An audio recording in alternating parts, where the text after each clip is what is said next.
So I decided one day that I want to buy a Veyron. I seen where the prices were, and I thought they were extremely undervalued, and I still think they are. How much were they at the time, if you don't mind me asking? I paid $650,000 for my Veyron, but we're talking 10 years ago. Yeah, no, but even 10, yeah, but I'm just thinking about the value of them today, and I'm just like, yeah, that's crazy.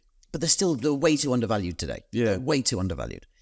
So I called my connections, because I've got connections everywhere. I called my connections at Buggati.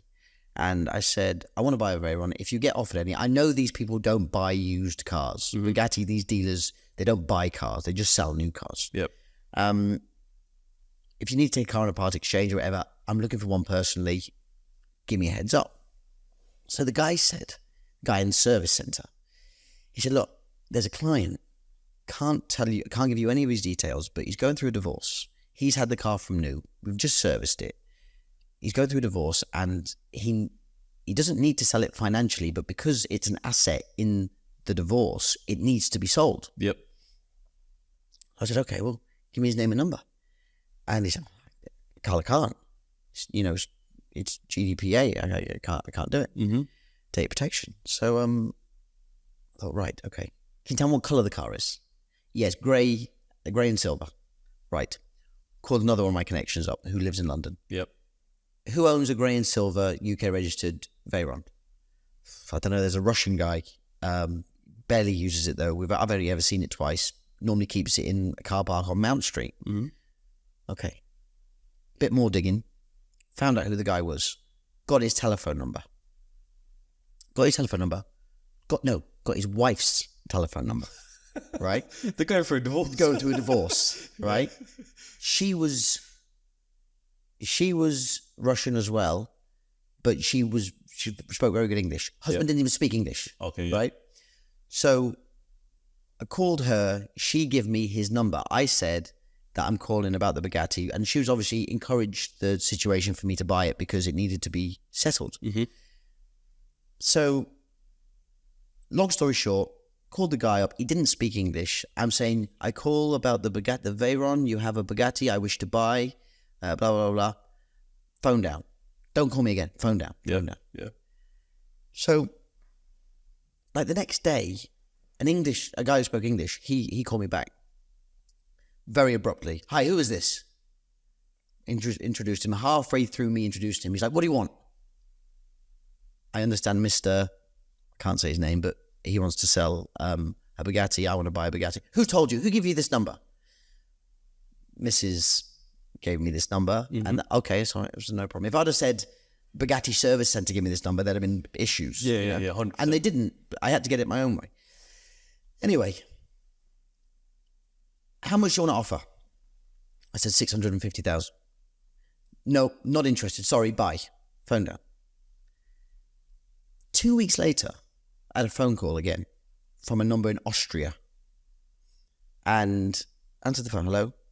Hello, Mr. Carl. This is, I can't remember the translator's guy's name. Mr.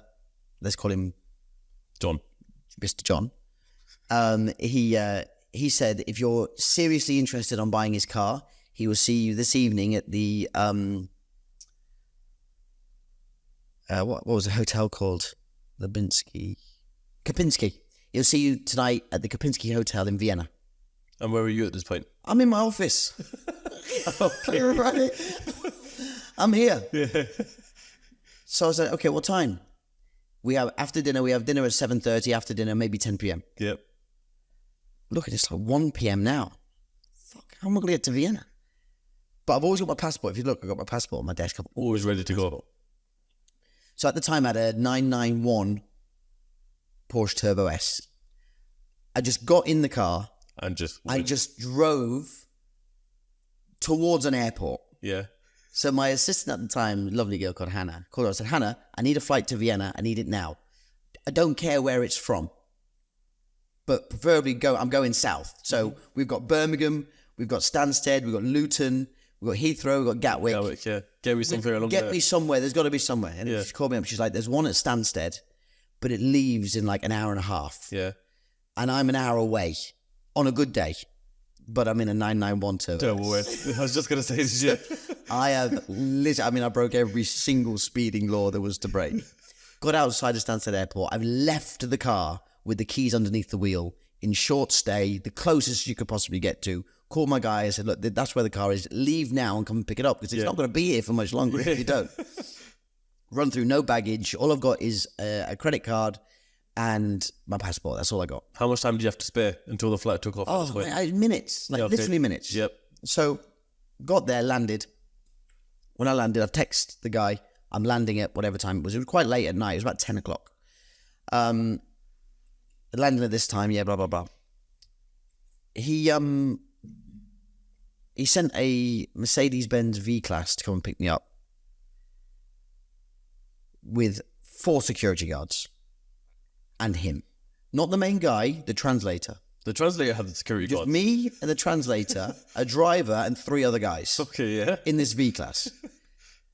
No one knows where I am, by the way. Only my assistant. She's the only person who knows where I am. So it sort of hit me. I'm like, God, I could get done in here, These I could go missing. These security guards, did they have any uniform or anything like that? Just a 3-piece suit, just black suits, ties, straightforward things. So when the door for that V-Class opened, did you not think, oh shit, what's going on here? No, I just jumped in. Then I thought, oh shit, what's going on here? So got to the Kopinski Hotel, met the guy, a lovely guy, but to look at, quite an intimidating guy, a big Russian guy, didn't speak English, very flamboyant clothes. Yep.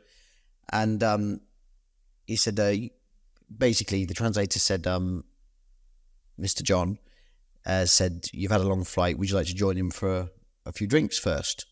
So, I needed a few drinks. So, I could do with a drink. Yeah, you know what I mean? Yeah. So, sat there and started just having a few drinks. And he said, do you want to come down? It's midnight now. It's midnight. It's early hours of the morning. Do you want to come down and look at the car? So I said, okay, I'll go and look at the car. Cover off the car. There's the car. There it is. Got the books, got the speed key, got the spare key, got every piece of history. It's got everything. The car's perfect. It's there. So he was like, you happy? So I said, yeah, I'm happy. He said, the car's $650. I said, yeah, it's fine. The $650 is fine. Okay, no problem. There's my bank details. So I'm like, what do you want me to do with these? Send me the money. Yeah. So, but it's 2 a.m. How are you going to send 650 grand at 2 in the morning? Yeah. He said, okay. He said, in the morning at 9:30, I leave to go to Switzerland. Mm-hmm. I need to have the money before then. Yeah. So I said, okay, no problem. He gave me the key to the car. The driver and everybody else took all the history, all the books, all the service books, the speed key. They took everything. He also had the ticket to get out of the car park. Okay, yeah. So as security, he gave me the key. Yep. Yeah. But he was holding everything else. So 8 o'clock in the morning, the next morning, got up at 8 because I'm not a lazy bastard. 8 o'clock in the morning with a raging hangover, because after that we all went and just had some more drinks. Yeah. So sent him the money. As I sent the money, signed the invoice, shook hands, and now I'm in Vienna in a Veyron, and I don't know where I'm going. Am I driving home? How am I going to get it home? What am I going to do? Where am I going? Yeah. I've got no change of clothes. I don't have a toothbrush. 8 hours ago, I was in my office, without any £650,000 better off than what I am now. And I drove back. I drove back from Vienna all the way home. Was that your first time driving a Veyron? No. Oh. No. I'd had quite a few of them. But this is the first time driving your Veyron? Yeah. What was that drive like, coming back from Vienna? Now that you're sitting there, so I want you to picture this moment for me and the audience watching, yeah? You're sitting in the car now, right? 650 grand down, but I'm in the Veyron. Let's go back. So, it was an achievement for me. It was like a sense of achievement, And I'll never forget my battery ran out on my phone not long after my trip started. Mm-hmm. And there was just me in the car. And the car didn't have a USB because it's 2007. Yeah. And it didn't have a cigarette lighter to plug something else in. Yeah. So I had no phone.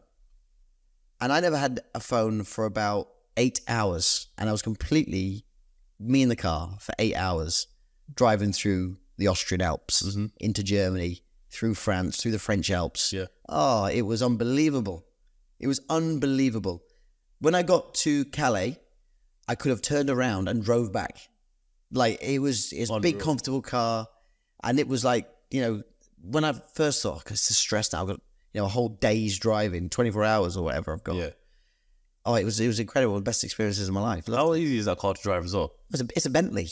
I can imagine. It's a Bentley with 2 engines. Yeah. And 4 turbos. And that actually is what it is. The reason they call it a W16 is it's 2 Bentley V8s. Put together, isn't it? 2 V8s make a W. Yeah. And 2 8s make 16. It's W16. It's 2 Bentley engines molded together. Yeah. Yeah, but that must have been an unreal drive coming back home.